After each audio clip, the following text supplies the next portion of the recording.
grandson to see Kringle this afternoon, you must get Kringle back at any cost. But the man's delusional. He thinks he's the real Kris Kringle. Think of the children. Well, maybe he's just a little bit crazy, like poets and painters and composers and some of those men in Washington. But I want you to know the consequences of your action.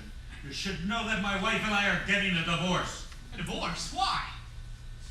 Why? Well, it can't make that much of a difference, surely. I mean, we got into bed with one another, but it was nothing compared to, well, it was really nothing at all. We could have been shaking hands.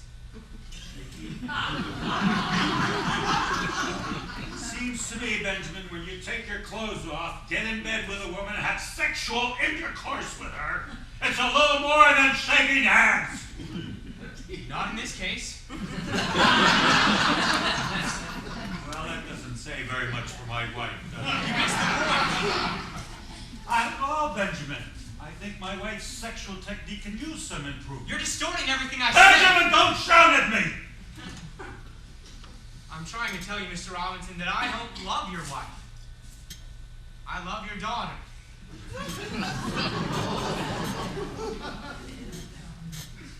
Well, I'm sure you think you do, Benjamin.